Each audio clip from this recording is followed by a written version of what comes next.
Olá pessoal, como é que vocês estão? Tudo beleza? Bem-vindo ao ConjoroCast. Eu sou o Juan. Junto comigo aqui a gente tem a Jéssica Nunes, que é da Favorita Imobiliária e Vistorias. É isso? Isso mesmo? Corretíssimo. Então, perfeito.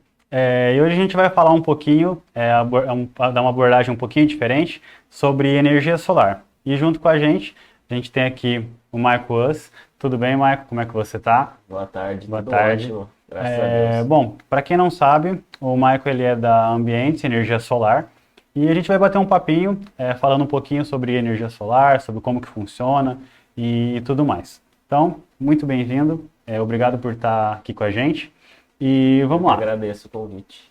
Perfeito então, meu amigo. Michael, vamos lá. Para quem está querendo colocar ali, vamos iniciar de tudo. Qual que é a diferença de eu ter uma energia solar e ter uma energia convencional? O que que uma coisa influencia na outra?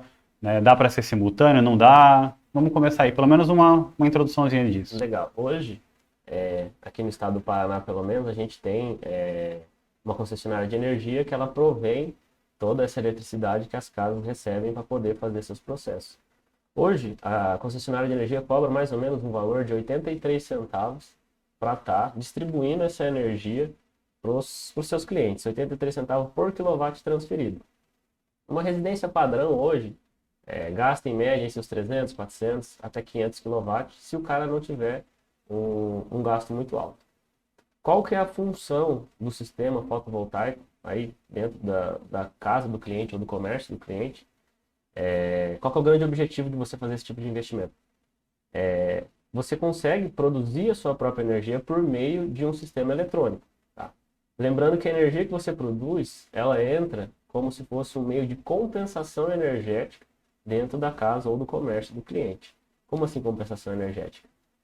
Você produz a sua energia e compensa depois esse crédito dentro da concessionária, pelos processos que eles têm lá no sistema deles. Você não tem a capacidade de se isentar dos serviços que a concessionária te provém.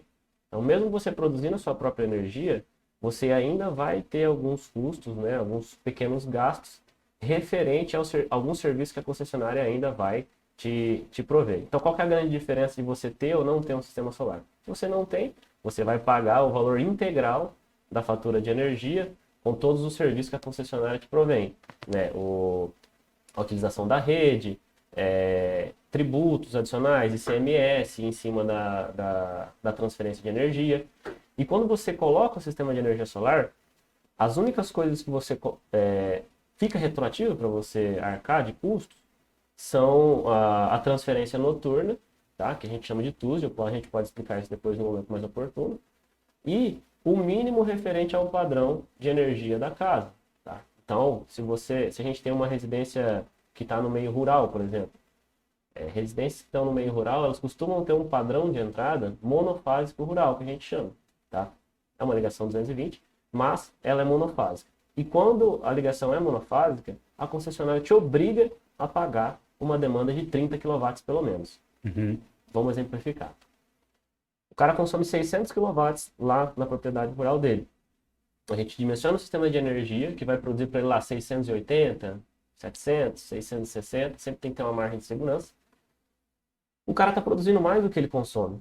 Só que mesmo assim, ele ainda é obrigado a pagar para a concessionária uma demanda mínima de 30 kW, porque é a demanda mínima referente do padrão de energia. Seria quase como se fosse um empréstimo do negócio.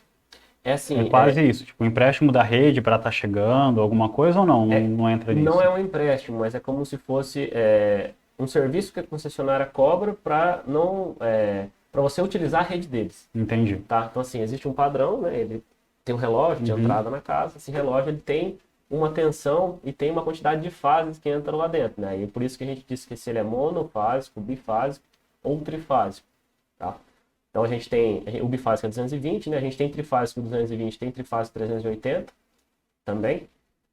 Não vou aumentar nesses méritos. Mas quando você tem esses padrões de entrada, você ainda assim paga para a concessionária um valor referente a esse padrão, que é uma demanda mínima que a gente chama de contratação do serviço da concessionária. Então, assim, por que eu estou falando que é um sistema de compensação? Porque a única coisa que você vai deixar de pagar agora é a quantidade de energia que você consome e não o serviço de utilização da rede e do padrão de entrada da concessionária. Mas se for pensar por um lado, talvez faça sentido, tá? Porque assim, pelo menos da forma como você explicou, a minha visão é que, beleza, eu faço, ali eu tenho a energia e eu tenho às vezes um excedente, que às vezes eu não gastei naquele mês. Saí de viagem, ficou ali, eu produzi, mas eu não gastei. Então a concessionária acredito que ela recebe essa energia, né? A gente meio que coloca de volta na rede isso daí, e tem tipo um crédito com a concessionária para a gente estar utilizando. Só que se por algum acaso acontece alguma coisa e quebra os postes, né, cai uma árvore em cima, a concessionária tá meio que, esse custo mínimo seria para auxiliar também nisso, na reposição de fio, de poste, porque eu não sei exatamente como que é o processo total ali, mas eu recebi a energia solar. Ele chega para mim na casa e eu uso naquele momento, ou ele volta para a concessionária e depois a concessionária volta para mim? Legal, é assim, isso que você falou de a concessionária arcar com custos e despesas de manutenção de rede é um dos motivos dele cobrarem esses serviços ainda e você não ficar isento de não pagar nada para eles. Então, quando foi regulamentado, né, porque o sistema de energia solar não chegou aqui no Brasil e simplesmente a galera foi colocando e a Deus dará, né, igual tudo que vem, um mercado grande desse tamanho, teve que ter a regulamentação. Então, existiam algumas diretrizes que regem o setor e quando eles criaram essas diretrizes, a concessionária precisou se blindar de algumas formas. Então, essa TUSD que eu falei para vocês, que é a taxa de uso do sistema, e a demanda mínima do padrão, são meios de a concessionária dizer, olha, eu sei que você está produzindo sua própria energia, eu estou percebendo, eu estou medindo, só que você ainda utiliza a minha rede.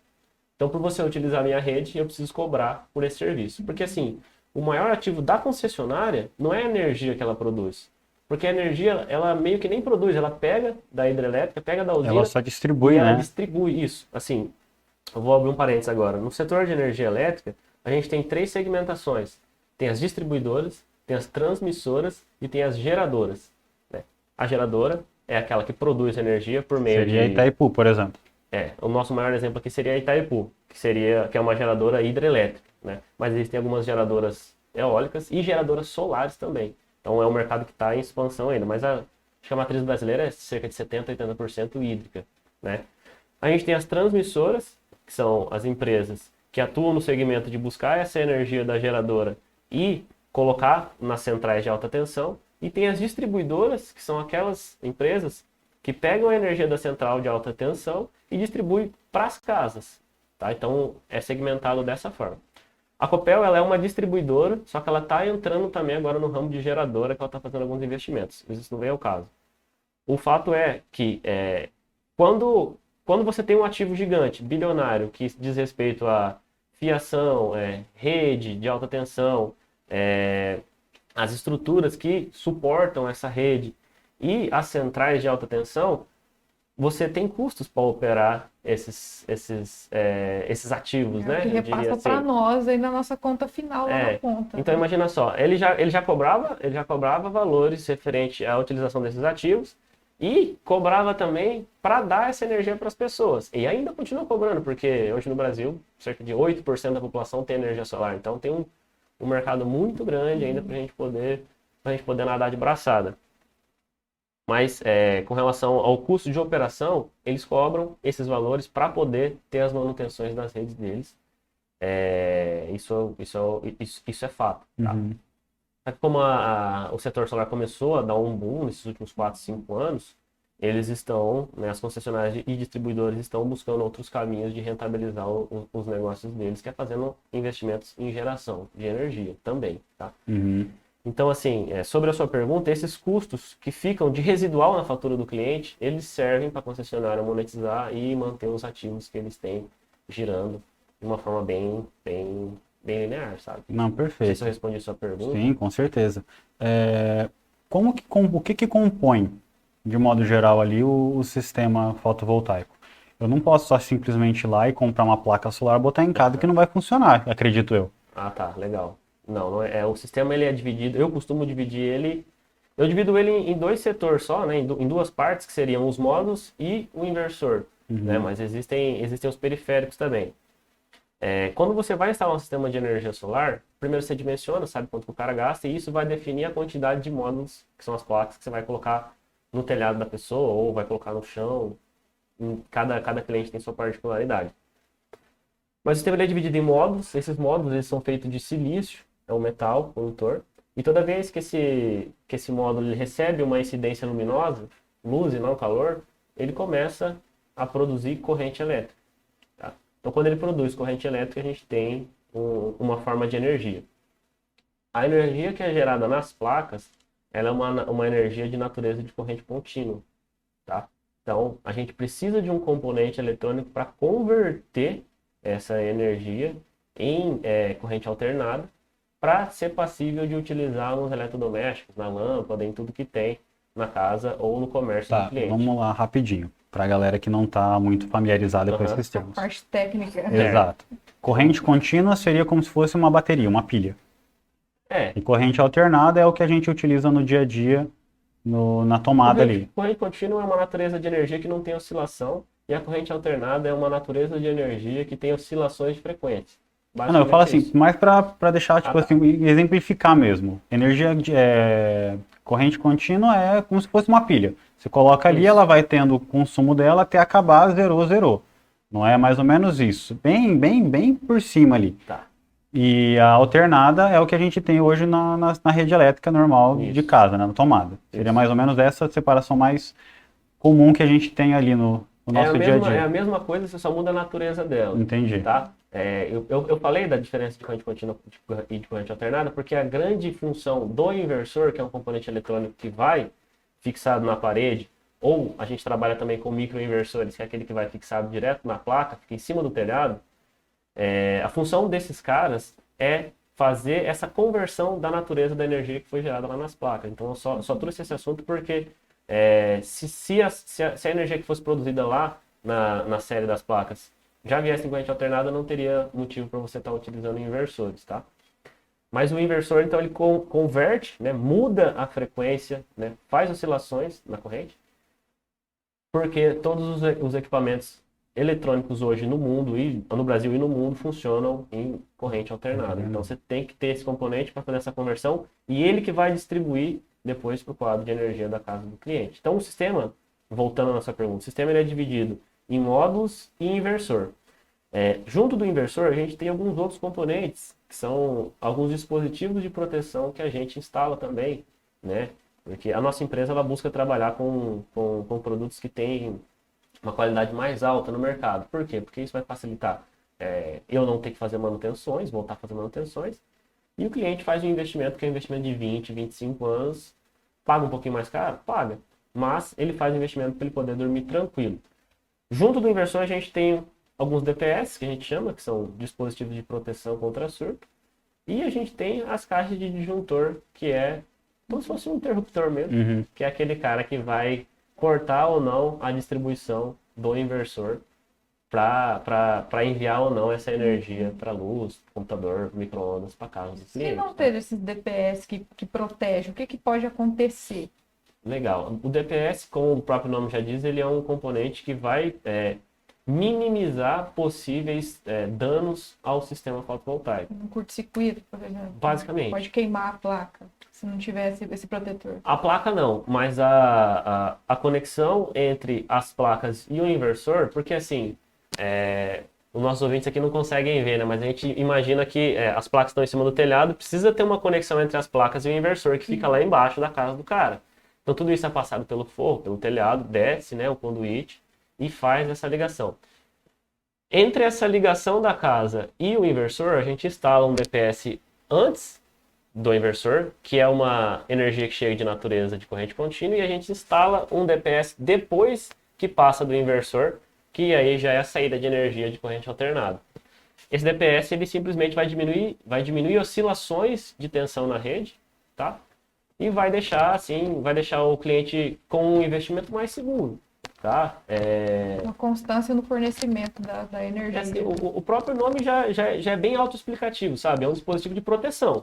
Ele serve para que a energia que passa lá flua de uma maneira sempre mais eficaz e com menos, com menos oscilações, tá? Então isso vai fazer com que os disjuntores, os componentes eletrônicos que estejam lá dentro, a fiação sofra menos na hora de fazer essa conversão e essa distribuição de energia, tá? É basicamente isso. E ele também serve para dar uma orientação na parte de fiação que passa dos componentes para deixar a instalação mais bonita, mais visivelmente mais bonita, sabe? Mais fácil também se tiver que fazer algum reparo, se ficar tudo organizado, né? Isso. Se tiver que fazer qualquer tipo de manutenção, você vai abrir a caixa direto lá e não vai ter que cortar o conduíte para ir lá procurar alguma possível falha lá dentro da fiação. Tá? A partir de quantos quilowatts ali eu já conseguiria colocar um sistema desse, assim? Legal. Ser viável, né? Vamos colocar assim, ponto de vista viável. Porque vamos supor, eu tenho uma casa, na minha casa lá, minha família, eu vou lá e gasto R$250 de energia. Tá? Então, R$250 de energia ali e tal, chuveiro, ar-condicionado, coisas normal ali. Nesse Essa valor. casa tá segurando, hein? Com ar-condicionado, gastando só R$250. Estamos à noite, né? Então tá de boa. Não sei o que Controla ali o uso do ar-condicionado, liga só na hora de dormir, deixa umas 2 horas, depois desliga. Mas sim, existe um... Então assim, uma casa nesse porte, por exemplo, compensaria? Não compensaria? Qual que seria meio que o payback disso, né? O pagamento disso? Como que funcionaria? Para a gente conseguir trabalhar, vamos colocar, dentro de uma realidade um pouco mais normal, mais tranquila para o nosso dia a dia aí. Primeiro vamos falar do payback, né? Esse é um assunto importante que você tocou, que o payback ele é basicamente o que todo cliente busca a princípio quando ele está procurando um sistema de energia solar. Mais de 90% dos clientes que procuram os nossos serviços, eles buscam uma economia monetária mesmo.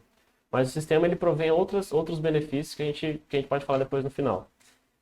O payback ele é como se fosse um tempo de retorno de investimento, né? Quantos meses vão demorar para o dinheiro que eu tirei do bolso retornar para mim em forma de economia. Isso muito interessa. Economia de dinheiro mesmo, né? Porque se você não tem o sistema de energia solar instalado, você vai pagar para a concessionária pro resto da vida determinadas quantias X em dinheiro. Quando você instala o sistema. Energia é uma das coisas que a gente paga da hora que a gente nasce até a hora que a gente morre. Eu costumo dizer que é um ativo que todo mundo precisa e quem já utiliza, né? Que é majoritariamente todo mundo do planeta, não vai parar de usar, não tem como. Então, sobre o payback primeiro.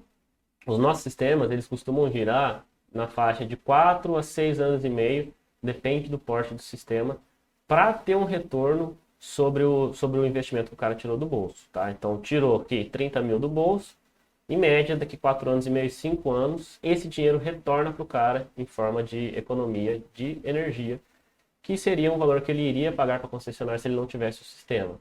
Beleza? Resumindo, você paga ali, vamos colocar nesse exemplo que eu dei ali de... Vamos colocar em valores daqui a pouco. Isso, 250, se a minha casa hoje é bifásica, então eu vou pagar ali, se eu não me engano, acho que é 50 kW, eu vou pagar 250 menos esses 50 kW, esse excedente que eu já estaria pagando de R$250 ali, o excedente do mínimo, seria como se fosse esse desconto, né? Vamos colocar em número para ficar mais fácil o pessoal entender. Vamos supor que você me deu esse exemplo de R$250 aí, né? A gente costuma trabalhar com pessoas que gastam acima de R$250 mesmo, 280, R$300. Por quê?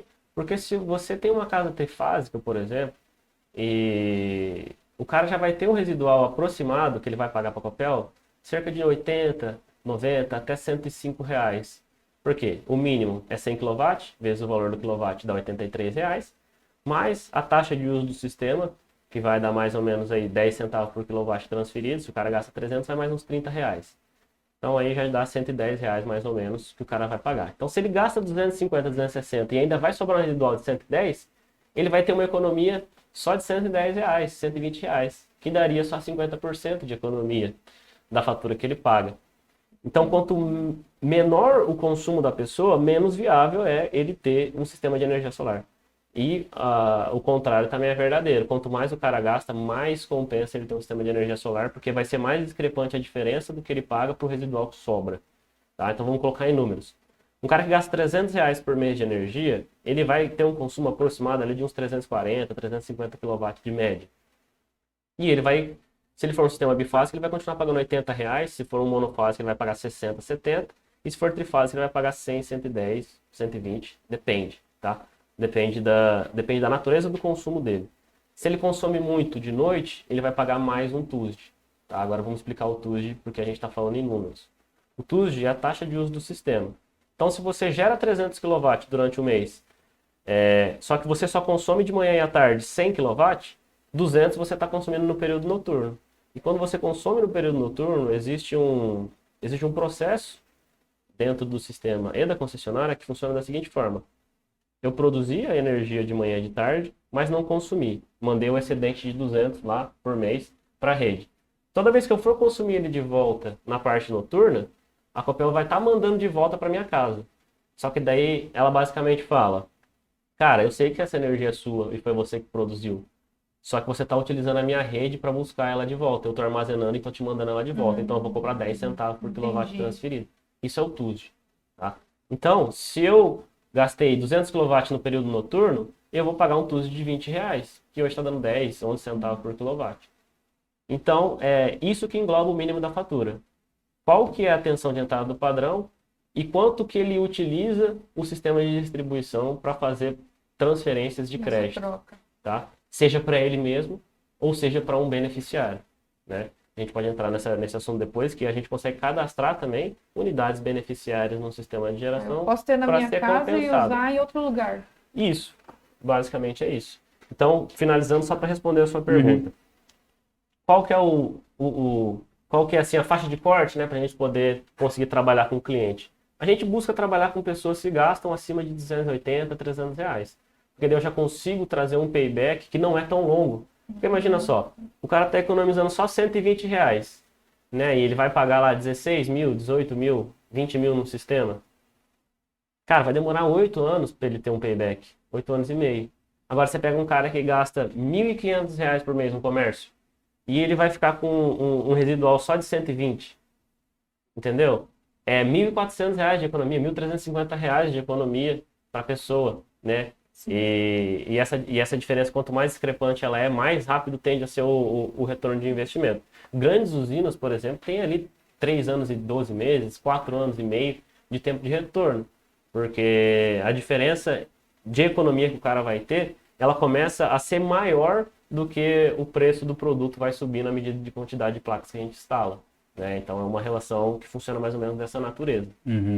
Tá, vamos lá então. Você comentou de beneficiário. Como é que funciona isso? Vamos supor, eu tenho ali, eu moro num apartamento. A menos que o prédio libere colocar alguma coisa ou tenha alguma coisa específica, eu não conseguiria colocar um sistema de energia solar no meu prédio, no meu apartamento. Então, é desse jeito que você está dizendo, pelo que eu dei a entender por cima, se eu tiver um terreno e fizer ali, colocar umas placas, eu conseguiria tirar essa energia dali e jogar para o meu apartamento. É tipo isso. Positivo. O que a gente mais faz hoje é atender os clientes e perguntar se eles têm pretensão de aumento de consumo ou se eles querem englobar mais alguma residência no sistema de compensação. Como assim? Vamos supor que eu tenho a minha casa, mora eu e minha família, por exemplo, mas também tem a casa da minha avó, que mora lá, vamos supor, lá em Maringá, por exemplo, que é uma cidade que a galera conhece mais. Eu posso instalar uma quantidade X de placas na minha casa que vai suprir a demanda do consumo da minha casa e também do consumo da casa da minha avó.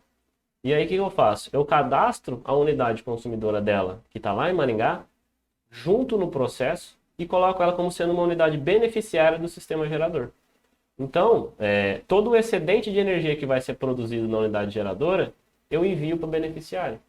Vamos colocar em números. Por exemplo, eu gasto 500 kW na minha casa, e a minha avó ela gasta mais 800, ou mais 500, por exemplo.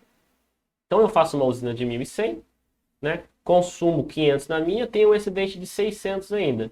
Eu mando lá 90% desse excedente para casa dela, que vai dar mais ou menos os 500 kW que ela precisa.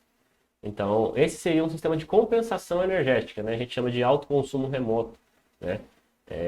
Uma unidade geradora, ela pode ter diversas unidades beneficiárias vinculadas a ela. Tá? E esse é o sistema que faz com que... esse é o método de cadastro que a gente faz lá dentro para poder englobar mais de uma família dentro de um sistema de energia solar, por exemplo. Então, se você não tem espaço para fazer na sua casa, você mora em apartamento, mas alguém da sua família quer colocar, você pode entrar junto no bolo, dividir esse valor, por exemplo, de investimento com a pessoa e ela cadastrar você como sendo uma unidade beneficiária e você vai continuar pagando o mínimo lá no seu apartamento. Entendi. Então é possível. Tá, pode ser, por exemplo, em outro estado, tem que ser no mesmo estado, como que funciona essa divisão? Porque, vou colocar na nossa região, muitas pessoas aqui têm, às vezes, casa na praia, ali, por exemplo, na região de Santa Catarina. Eu acredito que em algumas cidades, ou todas ali, não seja vinculada à Copel, que é a nossa concessionária aqui. Eu poderia fazer isso mesmo, por exemplo, eu quero instalar aqui para suprir a energia de lá, ou não? Não, não é possível. Não é possível, tem que ser dentro da mesma concessionária. Isso. Toda a parte de compensação energética e cadastro de beneficiárias, ela tem que estar vinculada à concessionária que tem a detenção da área. Entendi. Então, aqui é a Copel, a gente só pode transferir usinas que são geradoras, que estão dentro de detenção do domínio da Copel, só podem ser cadastrados beneficiários que estejam dentro do domínio da Copel. Então, eu não posso mandar daqui para o Rio de Janeiro, por exemplo, eu não posso mandar daqui para o Mato Grosso do Sul, porque lá é Energisa, por exemplo. Então, é outro domínio. No Brasil, existem áreas de concessão. E cada concessionária tem o seu domínio e você não pode misturar as coisas, não é possível. Uhum. Se fosse querer compensar uma casa lá em Santa Catarina, teria que construir uma usina por lá, no domínio da concessionária de energia de lá, tá? Não, eu falo porque, assim, às vezes é uma possibilidade, né? Então, como não dá, então já descartamos, né? Não, tem que ser dentro do mesmo domínio da mesma concessionária. Mas e você, como prestador de serviço do ramo de energia solar, você pode vender para outros estados o sistema? Ou só aqui no Paraná? Vocês têm que ser cadastrados, por exemplo, uma pessoa lá do Mato Grosso do Sul. Tá vendo a gente aqui e fala assim, vou conversar com esse cara, gostei da proposta dele. Você pode vender para ele lá na cidade dele ou não? Aí vai muito da área de atuação da empresa, né? Eu não consigo vender um crédito que é produzido no domínio daqui para um outro domínio de outro prestador de serviço lá. O sistema, por exemplo, a Ambiente pode ir lá e fazer a prestação de serviço para o cliente lá. Sim, o nosso ramo de atuação é no Paraná aqui e no começo aqui do Mato Grosso do Sul. Então, eu só conseguiria, no momento, atender esses dois estados. Né? Se fosse para atender um outro lugar, eu não tenho estrutura e nem pessoal ainda para atender nesses locais, tipo Santa Catarina, ou então Goiás, São Paulo. São Paulo a gente tem algumas obras feitas já. Eu tenho sócios na empresa que são de São Paulo, então a gente tem prestador de serviços lá que a gente consegue estar englobando e executando obras lá. Inclusive a gente tem alguns sistemas instalados já em São Paulo e já estão rodando faz 1, 2 anos. Legal. Tá? Então eu só atuo no comecinho de São Paulo, comecinho de Mato Grosso do Sul e no Paraná. As divisas aqui com só as divisas por enquanto. Mas se Deus quiser a gente vai estar atuando no Brasil inteiro. Devagarinho aí. Sempre, né? Devagarzinho ali. Que a empresa cresça cada vez mais. Com certeza. Tá? Você falou dos sócios, quantos anos vocês estão no mercado? Você sempre foi do ramo de engenharia? Como que você entrou nessa de sustentabilidade, energia solar? Então, assim, por formação, eu sou engenheiro ambiental, né? Tenho formação de engenheiro ambiental, então eu já tenho contato com essa parte de sustentabilidade desde quando eu estava na faculdade. Mas eu também sou um cara que gosto muito da área de exatas, de finanças, né? E a gente trabalhou um tempo em conjunto na área de consultoria ambiental, que é prestação de serviços rurais, prestação de regularização, né, perante o Estado ou perante o município, na parte ambiental para as empresas operarem, né, plano de gerenciamento de resíduos, né, plano acústico, todos os trâmites que as prefeituras costumam cobrar ou o órgão fiscalizador ambiental costuma cobrar de empresas que são potencialmente poluidoras. Então essa parte de sustentabilidade eu já tenho por formação mesmo contato com isso. A Solar a gente decidiu trabalhar com energia solar, né? A gente já está indo para o 5º ano de atuação no ramo de energia solar. Porque quando a gente ainda estava com a consultoria, a gente tinha representações de 2 empresas. A gente era representante de 2 empresas da área de energia solar. Uma de Paranavaí e outra aqui era de Goiânia, agora tem loja aqui em Umarama também. E quando a gente era representante, a gente começou a perceber que é um mercado que estava em muita expansão, né? Isso era final de 17, começo de 18, né? que a gente estava já há alguns meses já com a representação do pessoal, e a gente via que eram montantes de dinheiro muito altos comparado com processos da área ambiental que a gente demorava o mesmo tempo para fazer, né? Às vezes você demorava lá, sei lá, o órgão dava um prazo de 180 dias para corrigir um documento, demorava 200 dias, demorava 115 dias. Tem processo no Mato Grosso do Sul lá que está lá faz 4 anos e não corrigiram ainda não sei se eu posso falar isso, mas por incompetência. Não por burocracia, por incompetência mesmo, porque pedia reenvio de documentos e assim, isso me deixava chateado, sabe? Se torna oneroso, né? Porque cara, tempo é dinheiro, né? Você vai, É complicado, você né? vai trabalhar um monte e vai ter que esperar o parecer de um órgão que é falho para poder ganhar relativamente não uma quantia alta de dinheiro. E aí a gente viu o potencial do setor solar e um dos sócios da empresa decidiu aí puxar à frente, né? Começou já a buscar informações e a gente teve que... Começamos primeiro atuando no setor solar pelo CNPJ que a gente tinha da consultoria, e aí depois a gente abriu o CNPJ e a nova empresa mesmo da área de energia solar. Então, a gente já está no ramo aí mais ou menos, estamos indo para o 5º ano, agora vai dar em abril, eu acho, se eu não me engano, março ou abril, eu não me recordo direito. Vamos estar pegando aí 5 anos já de estrada. Então, 1,5, 2 anos como representante e com a atuação propriamente dita da Ambientes, 3 anos, né, Ambientes solar. Mas de experiência a gente já tem aí quase 5 anos, 4 anos e 8 meses, 9 meses de know-how positivo. A gente está, só aproveitando o gancho que você me perguntou de quanto tempo, a gente já está com cerca de 150 sistemas instalados, né, nesses últimos 4 anos, né? Então já estamos com uma experiência legal. Já temos sistemas de solo instalado, em barracões, né, residenciais, usinas para aviário, né? A gente só não tem instalado na água ainda, que a gente não consegue executar. Mas em todos os tipos de estruturas possíveis aí, casa, comércio ou propriedade rural, a gente já está bem consolidado já. Tá? Perfeito, tranquilo. Marco, passa pra gente ali. Tenho, por exemplo, a minha casa, eu quero trocar uma ideia com vocês. Ver ali, só pra gente ter uma base ali, como que funciona pra gente precificar como é que a gente faz para precificar esse custo que eu teria, entendeu? Para fazer essa instalação. Quanto que custa, por exemplo, bem aproximado ali, quanto que custa cada placa, quanto que ela consegue produzir pra gente de energia, como que é feito por cima ali para a pessoa que está em casa assistindo a gente ter pelo menos uma noção ali, falar, custa aproximadamente X cada placa, certo, entendeu? Só para ela ter uma noção, nada muito específico, porque a gente sabe que cada caso é um caso, que a gente precisa te apresentar para você dar o diagnóstico para nós? Então tá, vamos pela pergunta dela primeiro, que daí já dá sequência na sua. O que eu preciso para poder dimensionar e apresentar uma solução para o cliente no que diz respeito ao consumo de energia que ele tem? Eu preciso ter acesso à fatura dele, né, a fatura da Copel dele. Lá eu vou conseguir buscar o histórico de consumo dele, né, vou ter informações de endereço, onde que está, ponto de localização, porque eu preciso do ponto de localização para poder entender qual que é o caminho que o sol faz naquela região, para onde que está apontado o norte geográfico daquela residência, pois existem implicações na hora que eu vou instalar esse produto, eu preciso ter essas informações. Então, com a fatura de energia, eu já consigo fazer praticamente 80% do caminho. Quando a gente está falando de um sistema muito grande, né, um sistema ali que ultrapassa, sei lá, cerca de 70, 80 placas para cima, às vezes até menos, 60 placas para cima, eu preciso ter informações da parte elétrica da casa da pessoa. Principalmente qual que é a chave do disjuntor da casa da pessoa, qual que é a amperagem da chave do disjuntor da pessoa. Porque eu não posso colocar uma instalação com uma entrada, com uma potência que aquele disjuntor não suporta.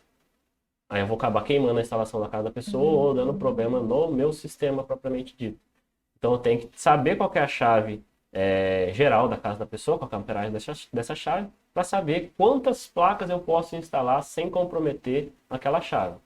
Essas são as informações mais básicas. Outras informações diz respeito daqui 1 ano, 1 ano e meio eu vou querer colocar, eu estou construindo uma piscina, vou colocar um motor de piscina, vou fazer uma área de lazer ali e vou colocar mais 3 ar-condicionado. Opa, Maravilha. Qual que é a potência desses ar? Então eu faço uma instalação que já vai poder suportar, né? Eu faço um consumo projetado, né? Eu deixo uma potência de inversor Já prevê aquele consumo instalada, extra, né? né?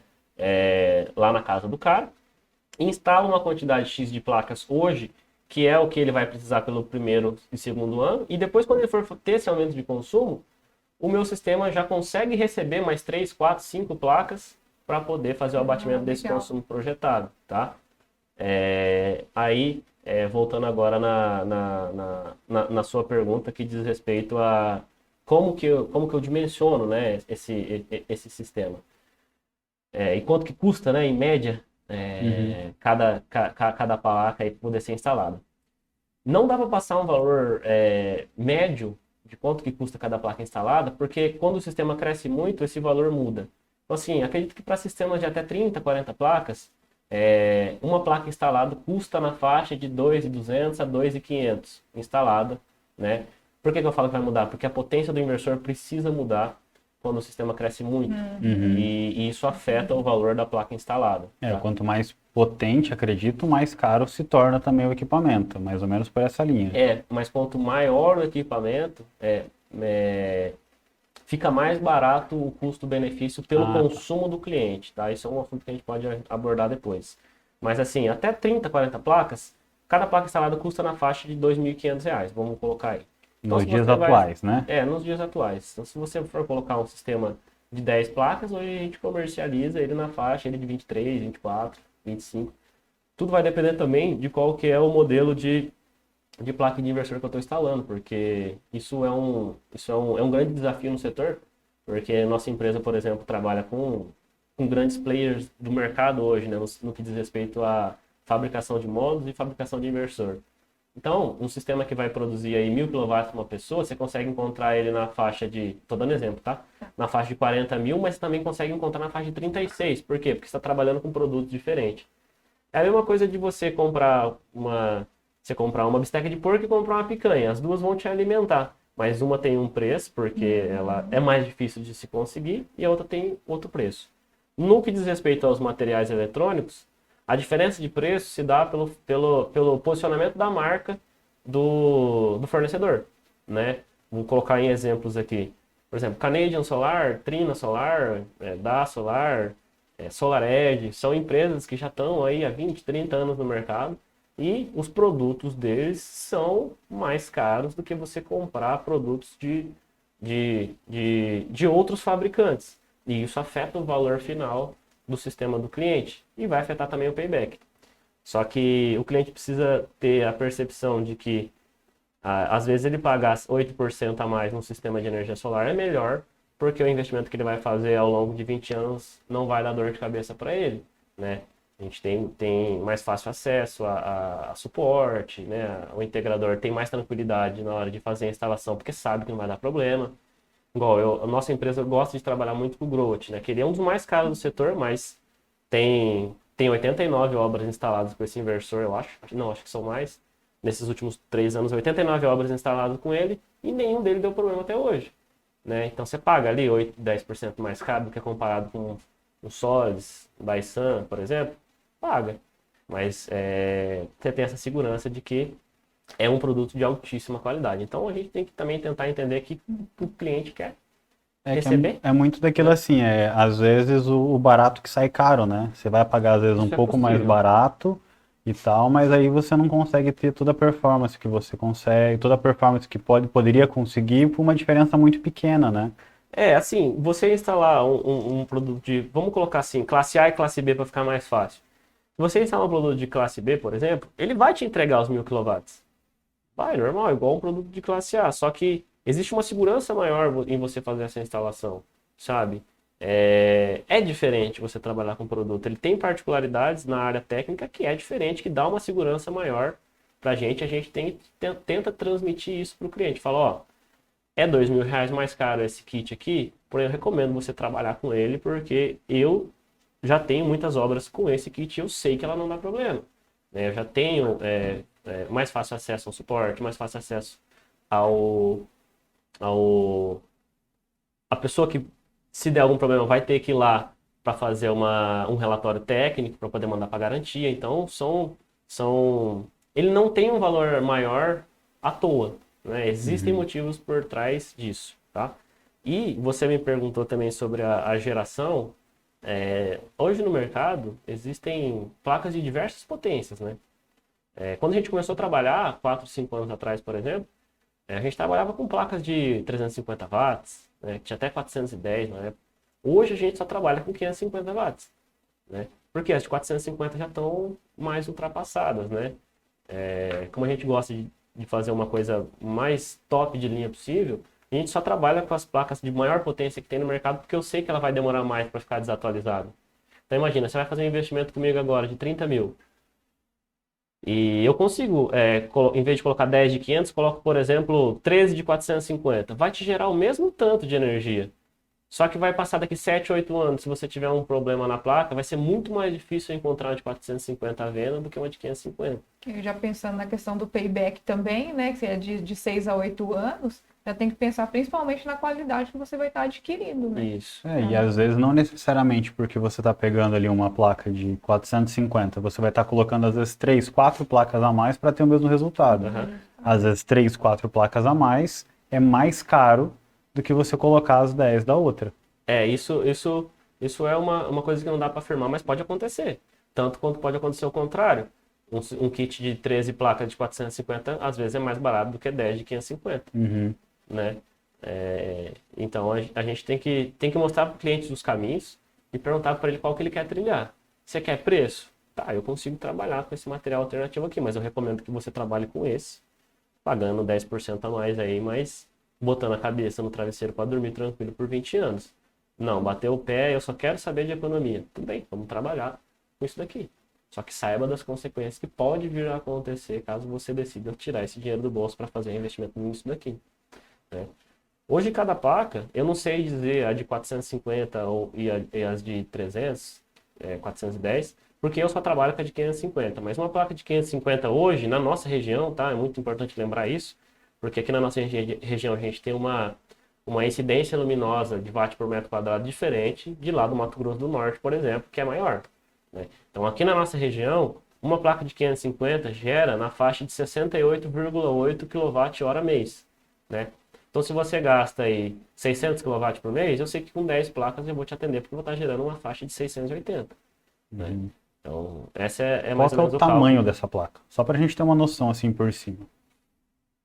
Você fez uma pergunta boa, deixa eu tentar relembrar aqui na minha cabeça. Não, eu falo porque assim, vamos calcular eu aqui. acho que Porque o tamanho não vai caber em cima do telhado da minha justamente, casa. é isso daí que eu pensei, porque assim, beleza, 10 placas, tá, mas 10 placas, qual que é o tamanho da área que eu precisaria de um telhado, por exemplo, para colocar isso?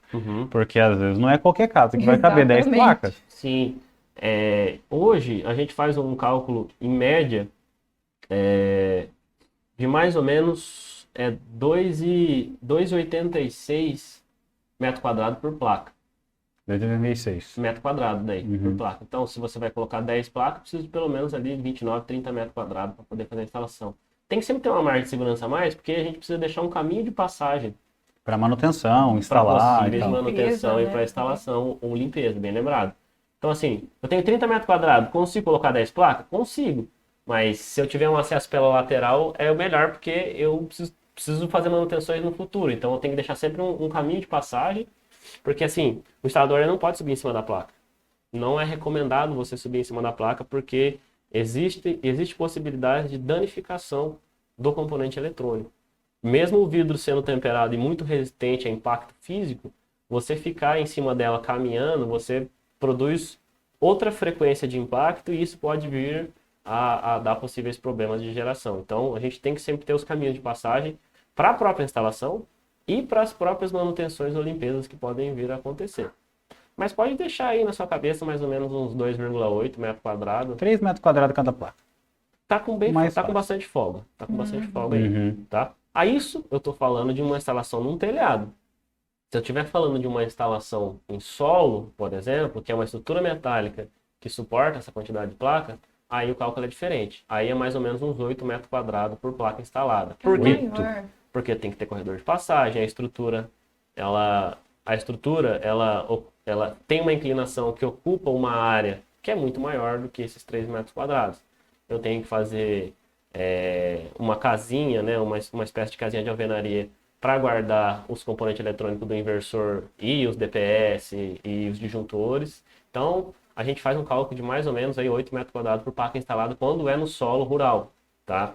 Porque é diferente, a Por instalação é causa diferente. da altura, ela tá mais embaixo, aí o raio de sol. É por causa da natureza da instalação mesmo, né? Eu colocando no telhado, eu coloco um trilho, coloco elas todas juntinhas, deixo um caminho de passagem.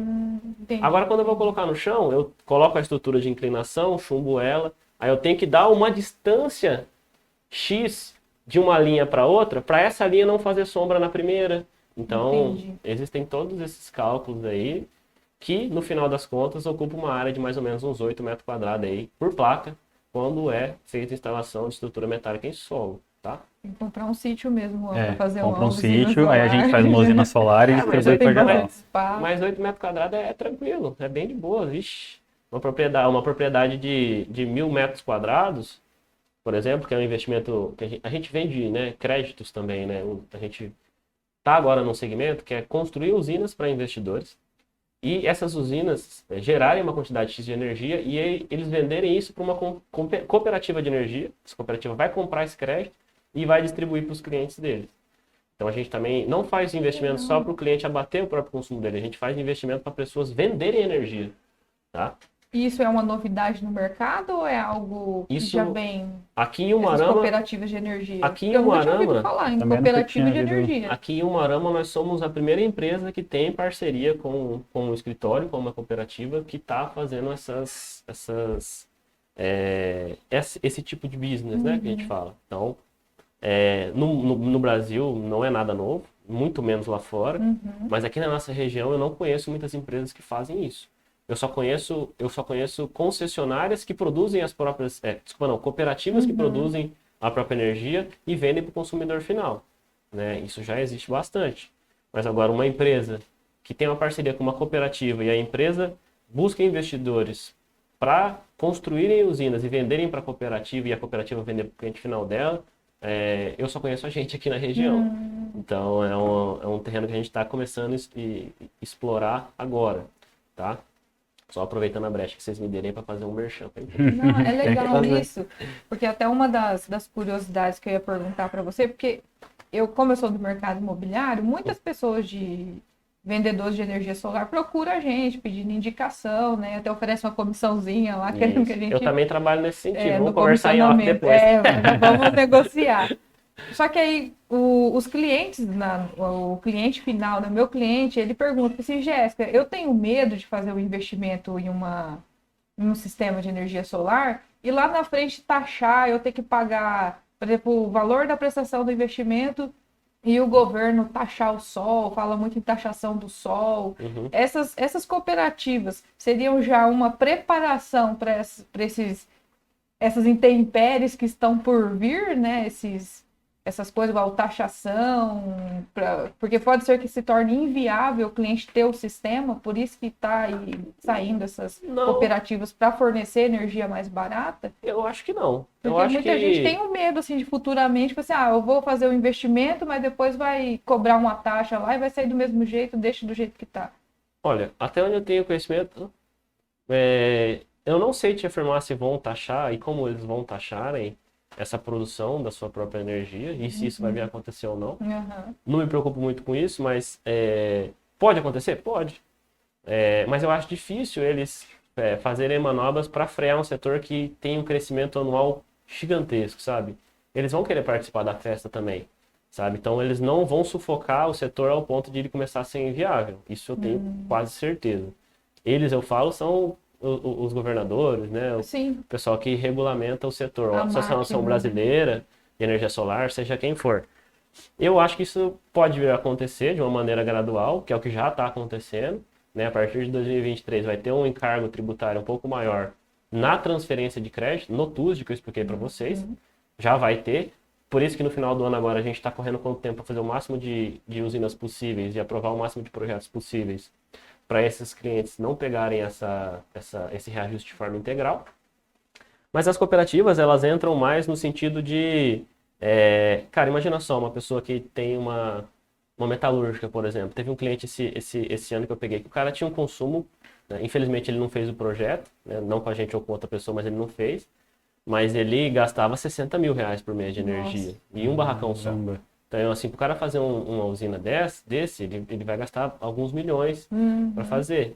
E às vezes o cara não tá no momento de fazer esse investimento agora. Então, o que ele pode fazer? Ele pode comprar numa cooperativa o valor de quilowatt menor do que ele comprou da concessionária. Ah, show. Então, assim, as Sacada. cooperativas, elas são meio que um concorrente da concessionária, se você for analisar friamente. Porque a Copel te vende 83 centavos, mas o cara da cooperativa chega lá e te vende a 60 centavos. Você não precisa fazer É, um o cara que investimento... gasta 60 conto reduz para quase 40, 50, 40. Esse é o grande intuito, sabe? E a cooperativa, ela vem também para distribuir essa energia de uma forma mais barata, óbvio, do que a concessionária, mas também para distribuir para pessoas que não podem fazer investimento agora, ou para pessoas que não têm espaço mesmo para construir uma usina solar, Sim. sabe? Às vezes o cara O imóvel alugado. um imóvel alugado, o cara mora em apartamento, por exemplo, o cara tem um apartamento e pode contratar um serviço que ele já vai precisar mais barato. Em vez dele pagar 83 centavos por quilowatt, ele paga lá 60, 65. Bacana. E aí ele tem uma redução lá de 20, 25% na fatura dele. E O cara gasta 1.000, ambientes, começa a gastar 700. Entendeu? e a Ambientes faz essa ponte entre a cooperativa e o cliente. Isso. A gente tem uma parceria com um escritório aqui da cidade, né? De Umuarama, um grupo de investidores. E eles estão comprando a energia dessas usinas que a gente vai construir para esses investidores. Então, assim, a gente já tem a ponta final amarrada. O investidor que quer investir com a gente constrói a usina, né? Já tem quem que vai comprar essa energia dele já fechada e essa cooperativa já tem o cliente final para quem ele já vai vender. Então, a gente está atuando como um intermediário, basicamente é isso mesmo. E dando todo o suporte, construção e manutenção dessa usina. Quem manipula o crédito é a concessionária daí e vende para quem é o cliente final dele e compra do nosso investidor, daí no caso, né? Inclusive, se vocês conhecerem alguém que querem fazer esse investimento, Não, passe, show de bola. A gente já porque começa a pensar em várias coisas. é uma coisa que tem uma rentabilidade bem alta, sabe? Assim, ó, vou dar um exemplo agora, que eu tenho na minha cabeça aqui. Uma área de 1.000 metros quadrados, a gente consegue instalar aproximadamente 410 placas, aí, mais ou menos. Com essas 410 placas, a gente vai ter uma geração em quilowatt aproximada de uns 14 mil quilowatts. Puxa. E a cooperativa de energia compra isso a 50 centavos, então já dá uma renda mensal de 7 mil. Né? Uma usina de 415 mil reais hoje produz 7 mil por mês. Né? Então tem uma rentabilidade bem alta. Dá um payback de 4 anos e Deixa eu meio. já aproveitar isso daí. Quanto que seria, por exemplo, como que seria a forma de pagamento de um negócio desse? Porque, se eu não me engano, tem como você financiar isso daí, Uhum, correto? correto. Como que funcionaria, por exemplo, se existe algum benefício, algum atrativo, se não tem, para fazer isso daí? Porque vamos colocar ali, 400 mil reais. É possível, por exemplo, essa própria usina se pagar num financiamento? Sim. Lógico que tudo vai. A gente tem que considerar qual que é a taxa de juros, né, Não, assim, eu falo lugar que de você vai modo tomar esse geral, crédito, né? né? Mas vamos primeiro pensar se o cara estivesse tirando essa grana do próprio bolso. Porque tem muita gente que tem a capacidade de fazer um investimento desse bem tranquilo. O cara tirou 400 mil do bolso, por exemplo, para fazer esse investimento. O payback médio da usina vai dar na faixa ali de 52 meses. Uma usina dessa, né? Então, bater na calculadora aí, dividir 415 mil por 7 mil, vai dar a quantidade de meses necessárias para você ter o seu payback. Só que quando a gente está falando de um crédito tomado, eu preciso saber qual que é a alíquota que o banco está cobrando ou que o agente de crédito está cobrando do cliente. E ver qual que é o valor final que o cara vai pagar. E aí isso muda o payback, né? Então se o cara às vezes faz um investimento no banco e o banco está cobrando hoje mais ou menos uns 21% ao ano, que é muita coisa, comparado a 3 anos atrás, às vezes esse tempo de payback da pessoa sobe para 7 anos, 7 anos e meio. Eu falo porque assim, vamos colocar que você faça o empréstimo. Só que é uma usina que dura 25, né? Sim. Então, assim, 30% do período que a usina está operando é o tempo para ela se pagar, os outros 60%, 70% é lucro para o investidor. Sim, é que na verdade o que eu pensei foi o seguinte, eu vou lá, faço um financiamento disso daí. Se o valor da parcela, mesmo que eu demore mais tempo para pagar, não é o ponto, mas assim, é não necessariamente mais tempo, mas olha lá, eu vou lá e financiei por 5 anos, por exemplo, o valor total, e o valor da parcela for igual ou abaixo dos 7.000 que eu estou gerando, eu não estou tendo que tirar dinheiro do meu bolso. O próprio negócio está se Entendi. O pagando, próprio né? negócio se paga. Era mais fácil isso acontecer quando a nossa Selic estava mais baixa, né? Uhum. Agora que a Selic está mais alta, A tendência é que seja mais difícil, né? Talvez, às vezes, se for um investimento muito maior ou alguma taxa muito específica para um segmento e tal, né? hoje está muito difícil você conseguir nivelar o valor que você vai ter de entrada pelo valor que você vai pagar de mensalidade, aham. parcela. Normalmente o investidor tem que tirar algum pouco de dinheiro do bolso ainda mensalmente para dar a diferença aí do que ele está recebendo para o que ele tem que pagar para o banco, por conta da taxa, Taxa Selic, a taxa Selic e taxa a taxa base que o de banco juros. está fazendo, tá emprestando esse montante de dinheiro, tá? O que pode acontecer? A pessoa pode dar uma entrada, né? Parte desses 400 mil, que é o exemplo que a gente está tendo, pode dar uma entrada, por exemplo, de 50, 60 e financiar só 340, 350. Aí você consegue nivelar o valor da parcela com a entrada que você tem, né? Então a gente consegue fazer dessa forma. Porque a gente é refém também da taxa de juros do banco, né? Quando a taxa de juros do banco está muito alta, é muito difícil você tomar crédito. Não só para a área de energia solar, mas para qualquer outra área. Sim. Né? Porque você vai pagar muito mais dinheiro do que você pagaria há 3 anos atrás, por exemplo, que a taxa estava dando aí seus 11, 10,5% ao ano. Né? A gente já conseguiu, no começo da empresa, a gente conseguia financiamentos que o Sicredi, por exemplo, cobrava 0,86 ao mês. Muito baixo. Hoje você vai em qualquer banco, dá 1,67 ao mês, 1,70, que dá 21% ao ano. Né? Então, A taxa Selic hoje está 13,75, se eu não me engano. 3,75. Então, Então, assim, é possível conseguir nivelar o valor de entrada com o valor de parcela que você quer pagar? Mas possivelmente o investidor vai ter que dar uma entrada se ele quer nivelar. Senão, se ele for financiar integral a usina, dificilmente ele vai conseguir encontrar no mercado alguma instituição financeira que financie esse valor com essa parcela de pagamentos que é igual ao valor de entrada dele. Lógico que ele pode, às vezes, financiar em 10 anos, né, até, sei lá, até mais tempo, e conseguir nivelar. Mas o tanto de juros que ele vai pagar por financiar em 10 anos é muita coisa. E isso faz com que o payback suba lá nas alturas.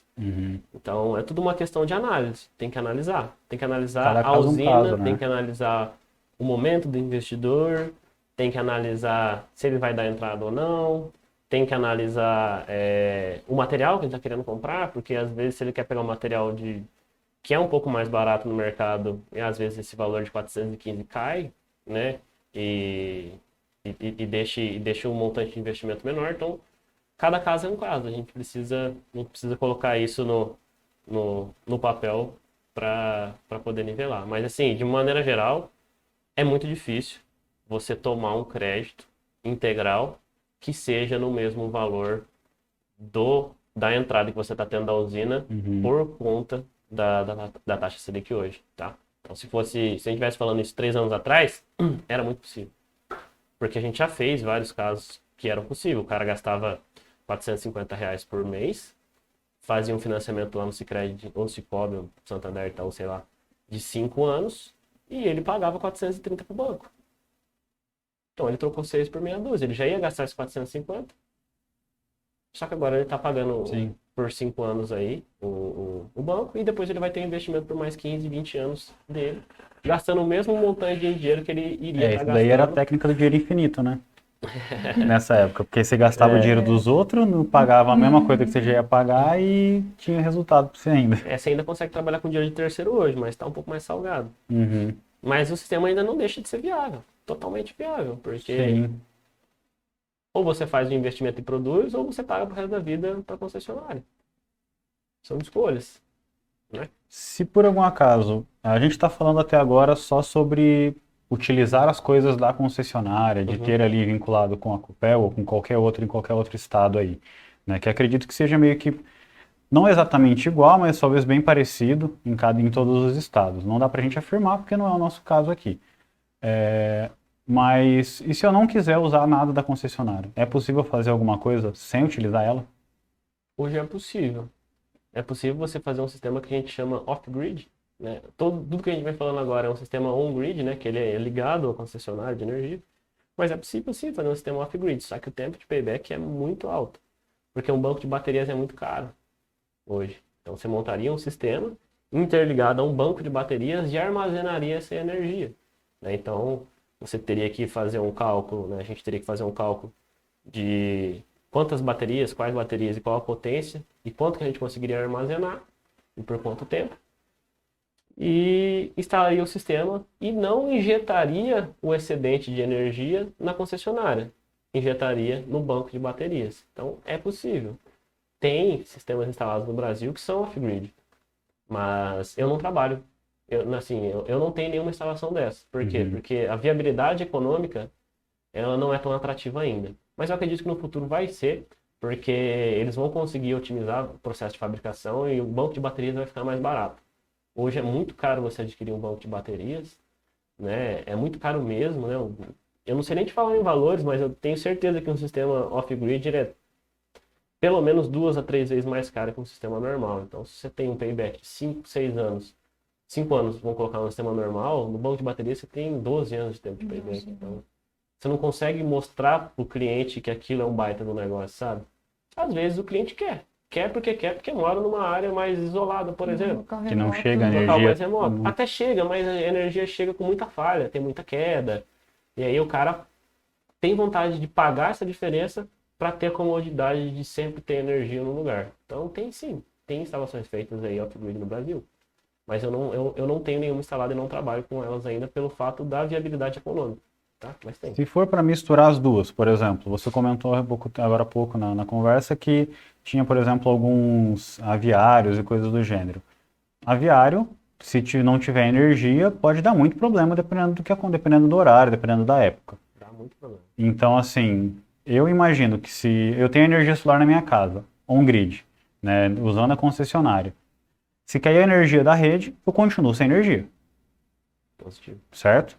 Eu consigo fazer, por exemplo, um sistema misto desses dois para, igual eu falei, num caso desse, como se fosse um no-break ou algo do gênero, ou não? O que acontece hoje? O pessoal que tem aviário, eles têm gerador no local. Então, quando acaba a energia do local, você perde também o sistema de energia solar momentaneamente. Então, nesses lugares, eles têm gerador de energia diesel que supra essa necessidade quando tá sem energia. Eu não consigo, assim, eu não tenho muito conhecimento sobre sistemas híbridos, que é o que você está falando. Eu não tenho muita informação para te passar sobre isso, sabe? Você substituiria, por exemplo, um gerador. Substituiria um gerador. É possível, já, essa inclusive é um assunto, né, que foi tratado na última feira, que é o Intersolar, que tem no Brasil, que grandes players estão trazendo novas tecnologias que estão vinculados a sistemas híbridos, né? Essa é uma vertente, né? Telhas para produção de energia em vez de placas também é uma vertente. Então, existem diversas vertentes novas e uma delas são sistemas híbridos, mas eu não tenho conhecimento para explicar a fundo como que seria o funcionamento, sabe? Mas eu acredito que no mundo já tem assim algum rodando, com certeza. Eu penso porque assim, vou colocar no ponto de vista industrial, tá? Eu tenho a minha empresa ali e tal. Eu sofro demais com queda de energia na minha situação atual. Eu coloco um sistema híbrido lá na minha casa, lá na minha empresa, porque lá eu não tenho espaço para colocar um gerador a diesel, por exemplo. Ou eu quero trabalhar com sustentabilidade. Um gerador a diesel vai ter poluição. Eu estou colocando óleo diesel para queimar, então vai gerar poluição. Eu não quero isso. A minha empresa é uma empresa verde, eu quero ter um negócio ali. Seria como se fosse uma alternativa, como se fosse um no-break ou até mesmo outro gerador, que eu conseguisse substituir, né? Como se fosse alguma coisa muito recente, uma coisa às vezes surgiu a ideia ou a faísca para agora, né? Que a gente percebe que nos últimos 5, 10 anos que começou a ter uma vertente muito mais voltada para esse ramo de sustentabilidade, de como fazer energia verde e tudo mais, né? Não é alguma coisa tão antiga igual a gente vem, é mais uma coisa um pouco mais recente. Mas dá para entender bem que pode ser uma alternativa futura, né? Pode, isso vai rolar bastante, vai acontecer bastante aí, pode ter certeza. Só que é uma tecnologia mais cara, Uhum. né? É, E é por isso que ela não está sendo utilizada tanto ainda. A hora que os grandes produtores, né, derem viabilidade econômica para os materiais, elas vão começar a acontecer. Antigamente não se ouvia falar muito de sistema solar porque era muito caro adquirir. Era muito, muito caro mesmo. Agora você encontra um distribuidor de energia solar aí a cada esquina, você encontra um prestador de serviço a cada esquina. Então isso vai fazendo com que fique mais acessível para o cliente, né? E como é uma vertente nova, não é acessível para qualquer um. Então, por isso que a gente não tem tanta informação e não vê tantos operando. Mas, sim, é uma alternativa muito mais sustentável do que o gerador a diesel. Só que o gerador a diesel ele é muito mais economicamente viável para a empresa. Então, é por isso que ele é mais utilizado do que o sistema híbrido hoje. Mas é uma questão de tempo, tá? Até o setor começar a ter produções em massa mais desses tipos de equipamentos e o custo de aquisição ser menor e dar viabilidade econômica para poder ser instalado, sabe? Uhum. Não, perfeito. Marco, se o pessoal quiser entrar em contato com vocês, como que pode ser feito? Como que a gente pode ir trabalhando? Como que eles podem entrar, achar vocês aqui na região ou por fora, para a gente conseguir para vocês conseguirem passar um pouco de alguma coisa mais personalizada, porque eu acho que cada caso é um caso, né? Sim, Por exemplo, na minha casa às vezes não dá certo porque é uma casa de aluguel, eu não quero injetar dinheiro ali nessa casa, mas às vezes o meu parente quer e é interessante ele entrar em contato. Como que a gente conseguiria entrar em contato com vocês aí? legal, né? O nome da nossa empresa, né? Você falou no começo é Ambientes Energia Solar, né? Vocês podem nos encontrar no Instagram, ambiente.eng, né? No Instagram, Eng de engenharia. O nosso telefone comercial aqui no Paraná é DDD 44 30 38 08 38. Pode falar diretamente comigo, com a Milena ou com o Ivan, lá dentro da empresa. Então, os nossos meios de acesso é mais o Instagram e o telefone mesmo. Para quem é aqui de Umarama, a gente está localizado aqui na Avenida Presidente Castelo Branco, 5300, do lado da Destro Materiais de Acabamento. Podem passar lá tomar um cafezinho, que vai ser um prazer receber vocês lá. Bem prático para encontrar, né? Falo Aham. destro já. Ali do já lado da sabe onde Destro é, Materiais. Uhum. Você que trabalha no ramo imobiliário sabe muito bem onde que é que eu estou falando. A gente está Sim. numa sobreloja ali, numa fachada azul. Tá? Então, para quem não é daqui de Umarama, pode entrar em contato via telefone. Esse telefone que eu passei, 30 38 08 38, também é o WhatsApp. A gente pode fazer o primeiro contato com a gente via WhatsApp, que a gente vai estar mais do que disposto a atender vocês aí. Fechou? Maravilha. Projetos futuros de vocês, pessoal ou até mesmo da própria empresa, como é que tá aí? Projetos futuros da empresa seriam esses que eu já comentei, que seriam da construção de usinas para investidores, né, venderem créditos de energia, né, uma coisa que a gente começou esse ano, estamos engatinhando ainda, né, a gente tem uma demanda de 150 mil kW ainda para suprir, e a gente está procurando gente para poder entrar para participar dessa festa, Cara, porque a cooperativa já tem uma demanda de venda de 150 mil kW, que são os clientes finais dele. Então a gente precisa buscar quem produz essa energia para eles comprarem e distribuírem. Cara, projetos pessoais assim, eu tenho só o de ser um melhor vendedor e um melhor administrador cada dia que passa, né? Eu não tenho nenhuma ambição assim pessoal no sentido de, eu quero executar esse montante X de obra, ou eu quero faturar esse tanto X em dinheiro. Não tenho isso definido, não. Eu acredito que a gente ainda tem muita coisa para aprender, sabe? Tem que saber muita coisa ainda. E então, o meu desafio pessoal para esse ano e para o ano que vem é ser um vendedor pelo menos umas 5 vezes melhor do que eu sou hoje e adquirir habilidades de gestão, porque à medida que a empresa começar a crescer, ela precisa crescer de uma forma estruturada, né? e já está crescendo, E né? esse vai ser um desafio, sabe? Então, eu acredito que para mim, pessoalmente falando, seria habilidade de gestão mesmo e habilidades de comunicação e vendas. E eu acredito que vai ser diferencial para a nossa empresa ela poder dar uma deslanchada. Perfeito. Maicon, muito obrigado por esse tempo aqui com a gente. Show de Tá? bola. Muito obrigado mesmo.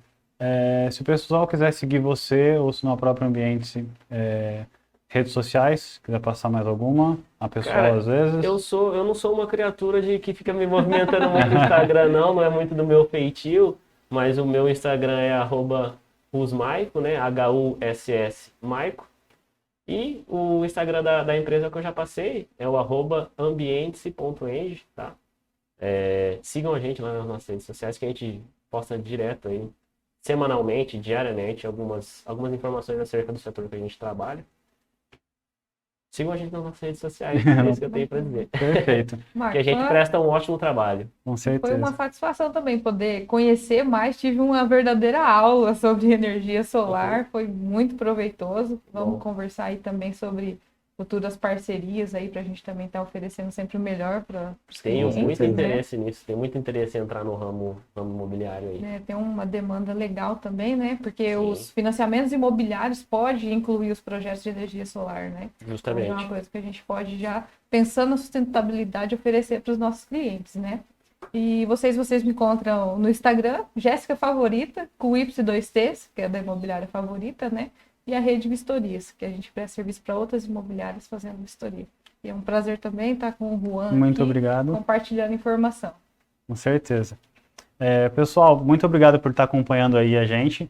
Daqui a pouco a gente já solta também os cortes dessa conversa, vai ter bastante corte legal. E segue a gente com Jovcast lá no Instagram e acompanhe que logo logo a gente manda outros projetos aqui para vocês. Até mais!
Thank you.